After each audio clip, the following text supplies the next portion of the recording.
La chronique bourse, la quotidienne Zone Bourse, Anthony Bondin. Bonjour, bienvenue dans ce point de marché Zone Bourse du mercredi 8 mai 2024. Il est intitulé ce matin Mickey estourbi Wall Street. Les marchés boursiers sont ouverts partout dans le monde aujourd'hui, même si la journée est fériée dans certains pays, dont la France. Business as usual donc, avec encore pas mal de résultats d'entreprise et une actualité macroéconomique qui tourne autour de la sempiternelle interrogation sur l'évolution des taux directeurs aux États-Unis. Après le stade du pessimisme il y a 15 jours et le retour de l'euphorie optimiste au milieu de la semaine précédente, place à une sorte d'entre-deux un petit peu soporifique aujourd'hui. Quand on écrit sur la bourse, on a tendance à beaucoup parler des marchés américains puisque ce sont eux qui donnent généralement le tempo sur les marchés actions. Et quand il faut rédiger des chroniques quotidiennes, le risque de tourner en rond est encore plus grand. Il sera donc difficile une fois de plus de ne pas écrire les mots Fed, politique monétaire, inflation, S&P 500, etc. Mais on va quand même démarrer ce matin un petit peu ailleurs en évoquant les marchés occidentaux les plus prolifiques de 2024 avec un recul d'un petit peu plus de 5 mois de cotation. Et oui, parce qu'une dizaine d'indices européens sont plus performants que le Nasdaq en date du 8 mai. Le podium est occupé par l'OMX danois qui a gagné 16,4%, l'AEX néerlandais en hausse de 14,4% et le FTSE MIB italien plus 12,8%.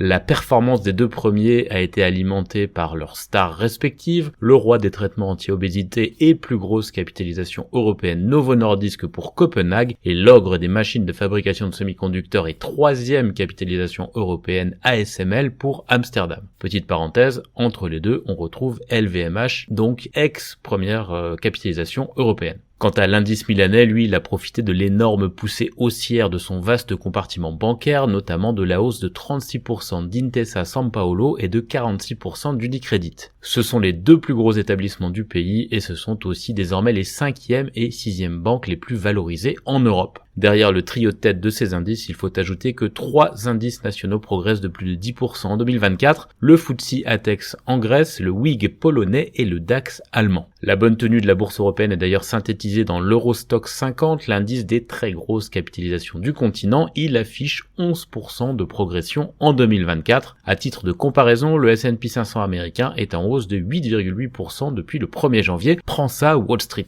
Bon voilà, retour du complexe du cornflakes, le marché américain a balbutié hier en terminant à l'équilibre. Le S&P 500 est parvenu quand même à grappiller 0,13% en dépit du rare plongeon de 9,5% de l'action Walt Disney. Le papa de Minnie et Mickey a présenté des résultats et des perspectives difficiles à décrypter, pas aussi difficiles à décrypter quand même qu'un trip présidentiel dans les Pyrénées, mais suffisamment obscur pour que les investisseurs se disent qu'un truc cloche. Je vous rappelle que le marché n'aime ni le manque de visibilité, ni l'inconstance. Et Disney, là, a payé pour les deux. L'autre chose dont on a pas mal causé aux États-Unis hier, c'est le laïus du patron de la Fed de Minneapolis, Neil Kashkari. Pour ceux qui ne le connaîtraient pas, Neil est un personnage qui est plutôt sur la droite sur la photo de classe de la Fed où les banquiers sont rangés dans l'ordre, les plus souples à gauche. Il fait donc partie du clan des faucons, c'est-à-dire des partisans d'une politique monétaire plutôt orthodoxe. Et hier, il a laissé entendre que la Banque centrale aura peut-être à laisser ses taux inchangés toute l'année. Il est donc dans son rôle sans surprise, ce qui n'a pas empêché le dollar de se tendre un petit peu après son propos. Plusieurs de ses collègues doivent prononcer des allocutions aujourd'hui, on suivra ça de près évidemment. Alors à part ça, le marché a continué à accueillir des résultats trimestriels d'entreprises assez contrastés. Les investisseurs leur accordent toutefois un petit peu moins d'importance que ceux qui sont tombés sur les semaines précédentes. Pourquoi ? Parce qu'ils se sont fait déjà une opinion sur une tendance globale. Il y a quand même un grand absent à ce stade, c'est Nvidia.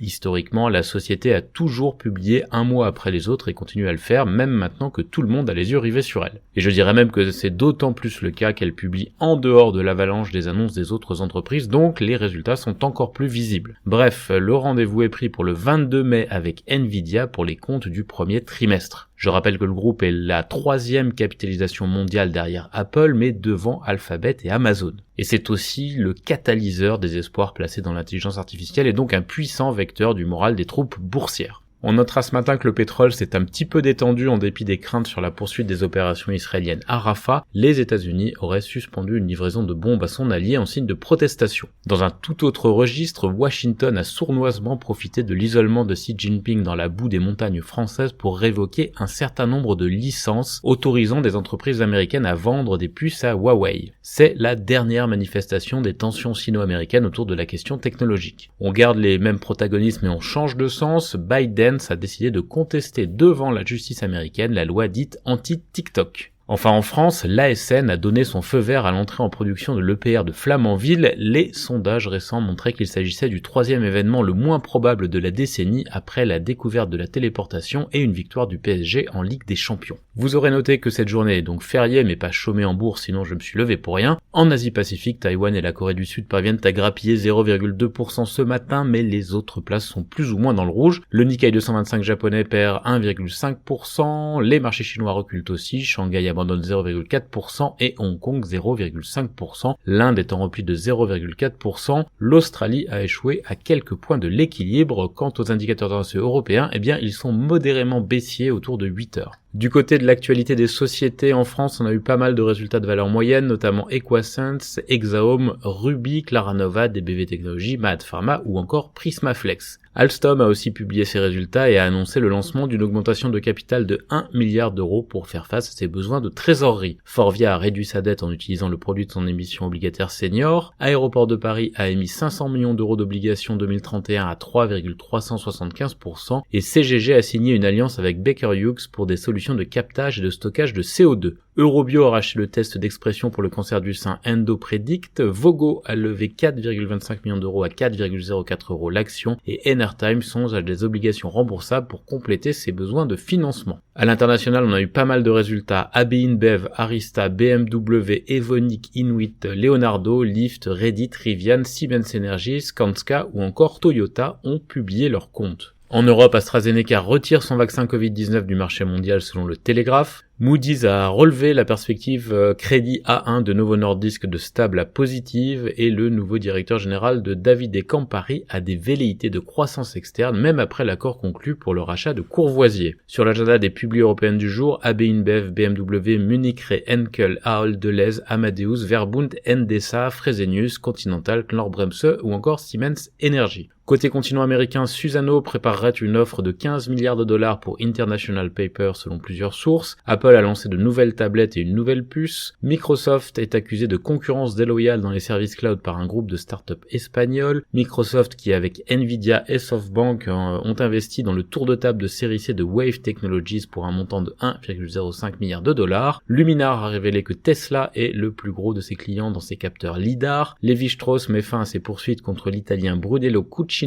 et Santos et Repsol envisagent de vendre leur participation dans les champs pétrolifères de l'Alaska selon plusieurs sources. Sur l'agenda du jour aux États-Unis, on a Costco, Uber, ARM, Airbnb, Shopify, Emerson Electric, Energy Transfer, Suncor, The Trade Desk ou encore Manulife. Du côté de l'Asie-Pacifique et du reste du monde, KKR a racheté 2 divisions de Perpetual dédiées aux entreprises et à la gestion de patrimoine pour 1,4 milliard de dollars et Nintendo est chahuté en bourse après des trimestriels mal reçus. Sur l'agenda des publis, Toyota, Itochu, Larsen & Toubro, Mitsubishi Heavy Industries, Oryx Corporation ou encore Z Holdings. Voilà, vous savez tout ce qu'il fallait savoir pour bien démarrer la journée boursière. Bonne journée à toutes et à tous.